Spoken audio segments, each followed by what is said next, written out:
साथ। तो आइए ले चलते हैं आपको आज की खास खबर की। फिरोजाबाद में शनिवार को पर्यटन एवं संस्कृति मंत्री जयवीर सिंह शिकोहाबाद के नौशहरा गांव में ब्लास्ट के पीड़ितों से मिलने पहुंचे।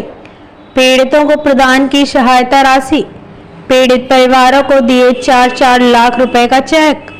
मीडिया के सवालों पर बोले जयवीर सिंह, अखिलेश यादव के एसटीएफ को ठाकुर फोर्स बताने पर जयवीर सिंह ने कहा, अखिलेश यादव हताशा निराशा से कुंठित हैं। वो हमेशा ऐसे उलूल जुलूल बयान देते रहते हैं। वो कुंठित हैं। इनके मुठभेड़ में मारे जाने वाले अपराधी संबंधी हैं। कन्नौज अयोध्या में जो भी अपराधी रहे उनके समर्थन में वो हमेशा रहे हैं। जितना बड़ा अपराध उतना बड़ा समाजवादी, इनका ये चरितार्थ हो रहा है। इनके द्वारा जो समाज को तोड़ने का काम हो रहा है, जाति के नाम पर विषमता फैलाया जा रहा है, चाहे वो पीडीए की बात हो या एसटीएफ पर हो, ये जाति के नाम पर बांटने का काम कर रहे हैं। तिरुपति बालाजी मंदिर के प्रसाद में मिलावट की बात पर कहा कि उसकी जांच हो रही है, दोषियों पर कार्रवाई की जाएगी। देश में ट्रेनों के हो रहे हादसों पर बोले मंत्री, ये कुछ कतिपय नेताओं की प्रेरणा का असर है। कुछ नेता ब्रेन वॉश कर रहे हैं, इसका परिणाम ये रेल की साजिश है। ब्यूरो रिपोर्ट, फिरोजाबाद, चिंता 24 न्यूज, रिपोर्टर रवि वशिष्ठ। देखिए, अभी जो भी इस दुखद घटना के लिए जिनकी मौत हुई, उन 5 लोगों के परिवारजनों को 4-4 लाख रुपए की सहायता का चेक जो आदरणीय मुख्यमंत्री ने स्वीकृत किया था, जिसके लिए डीएम साहब यहाँ घोषणा भी कर गए थे, वो चेक हम लोगों ने उस परिवारजनों को देने का काम किया है। साथ ही साथ जिन लोगों के अन्य जो नुकसान हुए थे, मकान क्षतिग्रस्त हुए थे, उन लोगों को भी अलग अलग तरह की सहायता देने के लिए व्यवस्था की है। कुछ अगर विस्तृत रूप से डीएम साहब हमारे बता देंगे, इसमें विस्तृत रूप से बता देंगे, लेकिन सबकी चिंता करने का काम किया गया है।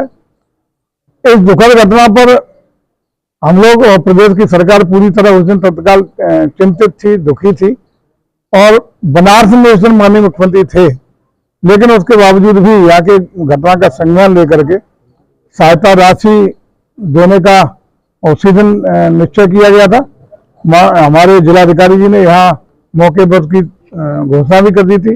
वो आज चेक दे दिए गए हैं, और बाकी जिन लोगों की जो क्षति हुई है उसकी भी चिंता करने का काम सरकार कर रही है। विभिन्न योजनाओं का लाभ मानकानुसार, पात्रता अनुसार उन सब लोगों को देने का काम किया जाएगा, और इस घटना के लिए जो दोषी थे उन लोगों के खिलाफ भी कठोर कार्रवाई की जा रही है। सर, जिनके मकान जमी दोष हुए हैं उनको किस तरह की सहायता?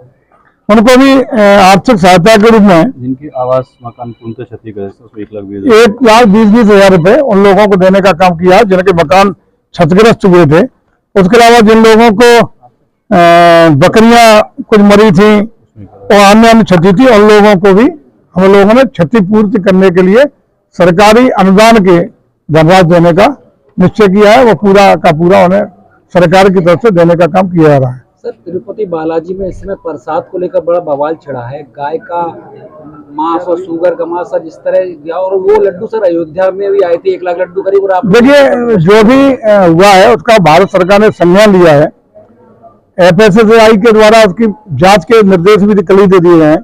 जो भी दोषी होंगे उसके लिए कार्रवाई की जाएगी। वास्तविक स्थिति सही परीक्षण और जांच के उपरांत आएंगे।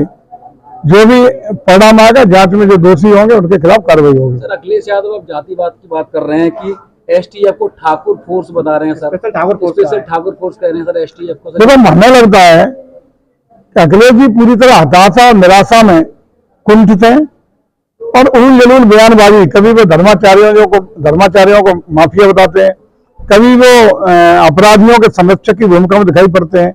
अयोध्या की घटना हो, कन्नौज की घटना हो या सुल्तानपुर की घटना हो, जिसमें तमाम जो अपराधी प्रवृत्ति के लोग एनकाउंटर मारे जा रहे हैं, वो इनके करीबी और नजदीकी देखे जा सकते हैं। इससे एक चीज साफ है कि पूर्व में भी उत्तर प्रदेश के लोग इन्हीं सब इनकी हरकतों से, करतूतों के परिणाम स्वरूप इनको सत्ता से बेदखल 2017 में कर चुके हैं। और उस समय भी प्रदेश की जनता ने एक आवाज उठाने का काम किया था कि जितना बड़ा अपराधी उतना बड़ा समाजवादी। वो वास्तविक चरित्र आज इनका पुनः उजागर हो रहा है, और जिस तरह की ओछी हरकतें कर रहे हैं, ये इन्हें शोभा नहीं देता। लोकतांत्रिक मर्यादा है, मूल्य है, परंपरा है। भारत का लोकतंत्र बड़ा स्वस्थ और मजबूत रहा है। विपक्ष की भूमिका भी सकारात्मक और रचनात्मक होनी चाहिए। ये सरकार की अच्छे काम है, उसकी प्रशंसा भी करें, विपक्ष का काम है। और अगर कहीं कोई त्रुटि दिखाई पड़ती है तो उसकी स्वस्थ आलोचना के साथ साथ उसके सुझाव भी देने का काम विपक्ष करता रहा है। लेकिन सबसे हटके जिस तरीके से जात के आधार पर समाज को बांटने का, तोड़ने का प्रयास हो रहा है, चाहे पीडीए की बात के आधार पर हो या एसटीएफ के आधार पर हो, ये निश्चित रूप से हमारे पुलिस फोर्स को मनोबल तोड़ने का भी काम हो रहा है और इस तरह से सामाजिक विषमता पैदा करने का काम हो रहा है, जो उत्तर प्रदेश के लोग किसी भी कीमत पर बर्दाश्त करने वाले नहीं है। सर, रेलवे ट्रैकों पे ज्यादातर देखा जा रहा है ट्रेनों को पलटने की बहुत व्यवस्था खराब होती जा रही है। सर, मथुरा में भी कल मालगाड़ी पलटी गई। सर, ये क्या हो रहा है लगातार कि सर ये साजिश है या कि लापरवाही समझ रहा है? देखिए, निश्चित रूप से ऐसी जो प्रेरणा देने का काम हमारे कतिपय नेता कर रहे हैं, उन चीजों का तो ये जो सामाजिक विषमता की बात कर रहा हूँ, कहीं ना कहीं भेदभाव करने की बात कर रहा हूँ, उसी का परिणाम है। मैं समझता हूँ कि इन चीजों से हम सब समाज के लोगों को सावधान रहना पड़ेगा। जब राष्ट्र मजबूत रहेगा, नेशन फर्स्ट की भावना के साथ जब तक देश आगे नहीं बढ़ेगा, भारत अपेक्षित रूप से ऊंचाई नहीं छू सकता। जैसा माननीय प्रधानमंत्री बार बार कहते हैं कि हम भारत को 2047 तक विकसित भारत देखना चाहते हैं, जात और समाज में विहीन भारत देखना चाहते हैं। सब लोग इसमें रहने वाले हर भारतवासी का सम्मान हो, देश आगे बढ़े। ऐसे ही सोच के लोग जो राष्ट्रद्रोही हैं, समाजद्रोही हैं, ये लोग भारत को कहीं ना कहीं पीछे धकेलने का काम कर रहे हैं, जिसके लिए हम सब जागरूक समाज के लोगों को सचेत रहना पड़ेगा और ऐसे लोगों को बहिष्कृत करना पड़ेगा। पीड़ित परिवार कब तक अपने आशियानियत में पहुंचेंगे? सहायता हम दे रहे हैं और बाकी की जितनी योजना है उनका लाभ भी मिल रहा है, तात्कालिक कर रहे हैं। अभी घटना हुई, आज मृतक परिवारों को चेक दे दिए गए। जो धनराशि मैंने बताया 1,20,000 जो मकान क्षतिग्रस्त हुए उनकी भी स्वीकृति दे दी गई और जो भी अन्य छोटी मोटी समस्या उनका भी समाधान, इलाज जो हो सकता है, बेस्ट इलाज हो सकता है, आगरा में एडमिट होने के इलाज की भी समुचित और बेहतरीन व्यवस्था कराने का काम कर रहे हैं। सारे इन पीड़ित परिवारों के साथ हमारा प्रशासन, हमारी सरकार पूरी तरह साथ खड़ी है। सर, हरियाणा में चुनाव है, आम आदमी पार्टी कह रही है कि हमारी मदद के बिना किसी की सरकार नहीं बनेगी। अब छोड़िए, चुनाव होते रहते हैं, वहां होता रहेगा।